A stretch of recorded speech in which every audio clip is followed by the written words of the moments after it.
Hi, my name is Kat. I'm Nick's younger sister. I'm 14, and I was asked to talk about Nick. Good things, bad things, stuff like that. Hello, I'm Natalie and I'm Nick's older sister. Hello, my name is David Hampshire. I'm the father of Nicholas Hampshire, who you might know as Nick. Hi, I'm Matthew Hampshire, and I'm related to this guy. He's actually my twin brother, so we're the same age. If you don't know what age he is, I'm 17, so there you go. So my name is Cindy Hampshire, and I am Nicholas Hampshire's mom. And I think I'm supposed to tell some good things, some bad things, a little bit about his personality and the time we spend together. And I can't remember, but maybe it'll come to me. Good things about Nick, he is very kind. He's always looking to help people, and he's always nice to people.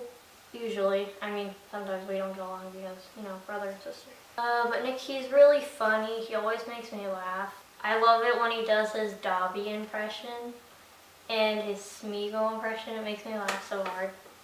And he's just a really optimistic person. And I love that about him. He has a great voice and he has a fabulous tenor. What I like about Nick is that he's very kind to others and he's very creative and very proactive in his work. So he always gets things done and on time, and they're always to the best of his abilities. So usually everything he makes is perfection.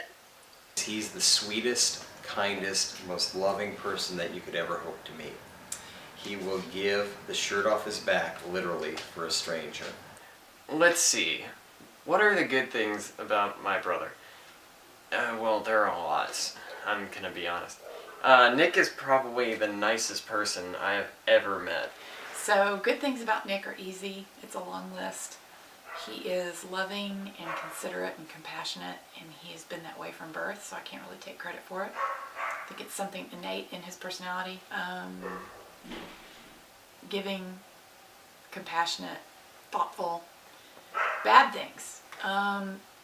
Stubborn. Sometimes bullheaded.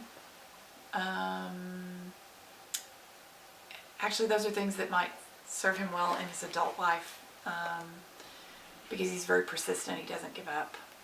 It's really annoying in a child, but in an adult, it will serve him well. There are very few times where Nick is flawed. Sometimes he could be tense from working so hard on a project, but it's very rare. Other than that, he's great. Nick tends to sing around the house a lot, and most of the time it's very good.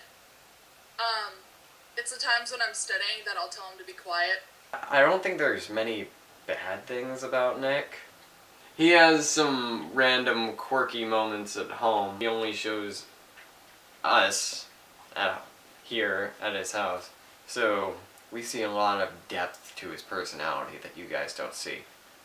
Personality. Nick has a very, I would say quirky, except that he probably wouldn't like me saying that. He's got a very interesting personality. I say this as he's making faces at me from behind the camera. Nick is definitely a character. I don't know any other way to put it. There's not a whole lot of bad things about Nick. Not really. Sometimes I wish we did hang out more, just me and him, because it's always because Matt and Nick are twins.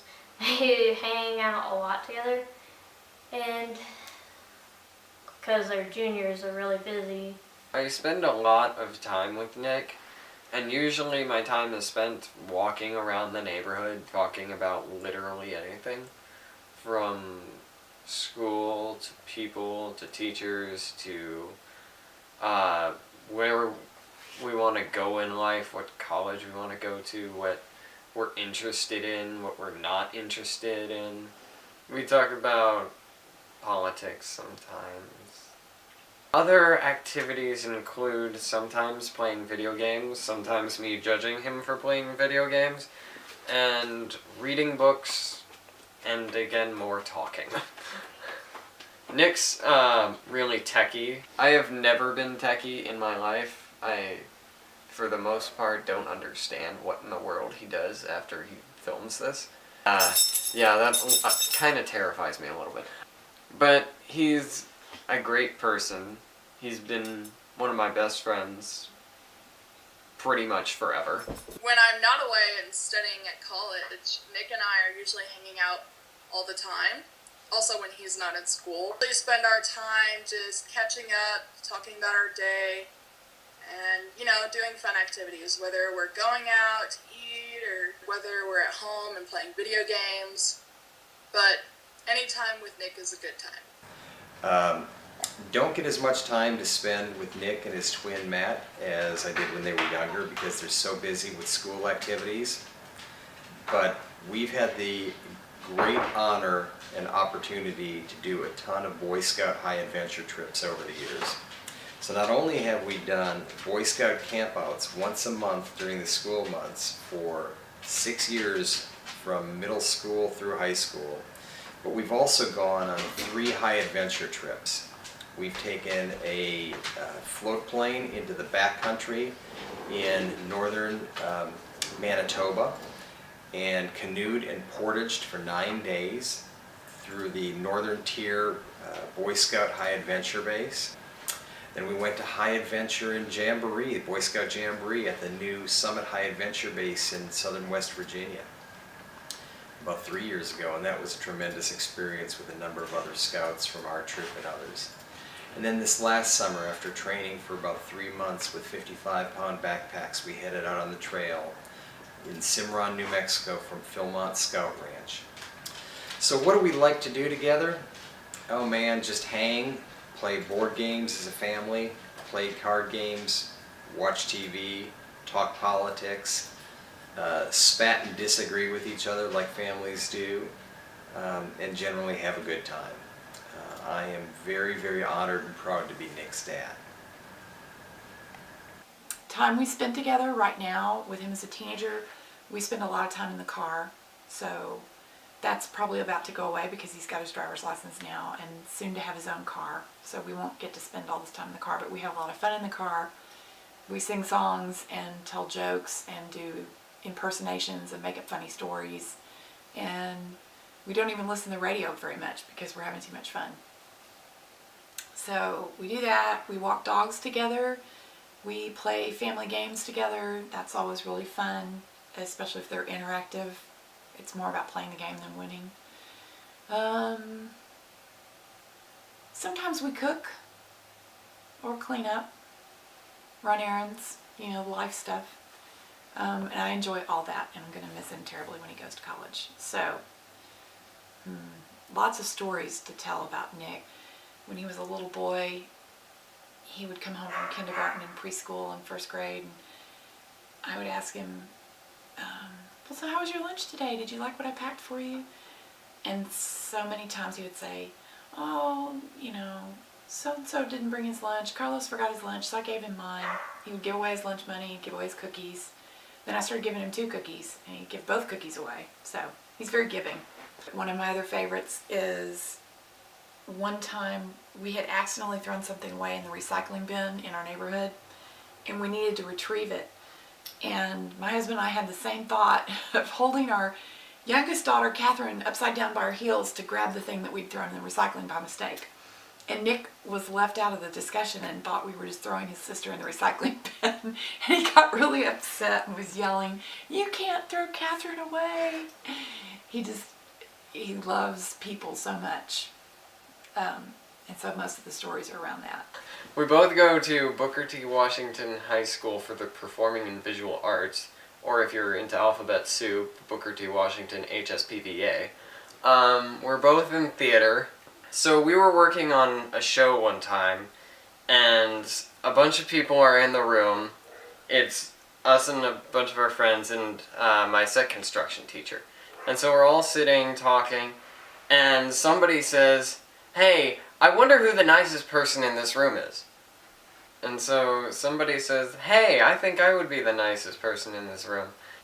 And so Mr. Castillo says, "No, it's definitely Nick." And so Nick responds to that by saying, no, no, no, she can definitely be the nicest person in this room. I don't want to take that away from her. And so everybody busts out laughing. More funny stories about Nick. Nick being one half of a set of identical twins has been interesting. His identical twin Matthew, who is 2 minutes older, 2 inches shorter, and usually 10 to 20 pounds lighter. But they are very similar. They have the same sense of humor. They don't do that twin speak thing that people always ask, but they do seem to understand each other and have a lot of empathy and just a natural connection. But they are their own individual. It's a fascinating lifelong case study of how two people can be so similar but so different. And I discovered it when they were, how old would they have been? Like 11 months old maybe? 9 or 11 months old. They had been crawling for a while but not quite walking. And we had one of those big screen TVs in the living room. And they thought it was the greatest game to crawl as fast as they could and rear up and slap their hands on the screen. And I said, no, don't do that. Don't do that. And they kept doing it. They thought it was so funny. And so finally I had to stand between the two of them and in a very, very stern voice say, no, stop that. And their reaction, these two babies, the same age, same DNA, same everything. You know, Matthew kind of looks at me and is like, he's making fun of me. And Nick just hurls himself face down on the ground and starts bawling. I'm so sorry, I'm sorry. So, two totally different reactions to the same, it was fascinating. And there's a lot of that over and over again. The sameness and the difference. That's another funny one. And that's it. I could go on a really long time, but that's all I was asked. He has a lot of good impressions and habits and funny things that he does that we all really get to see and enjoy here at home. And all in all, he's a great, funny, nice, hilarious sometimes, genuine guy who I talk to and makes me laugh, and who happens to do film and video games and weird faces behind the camera.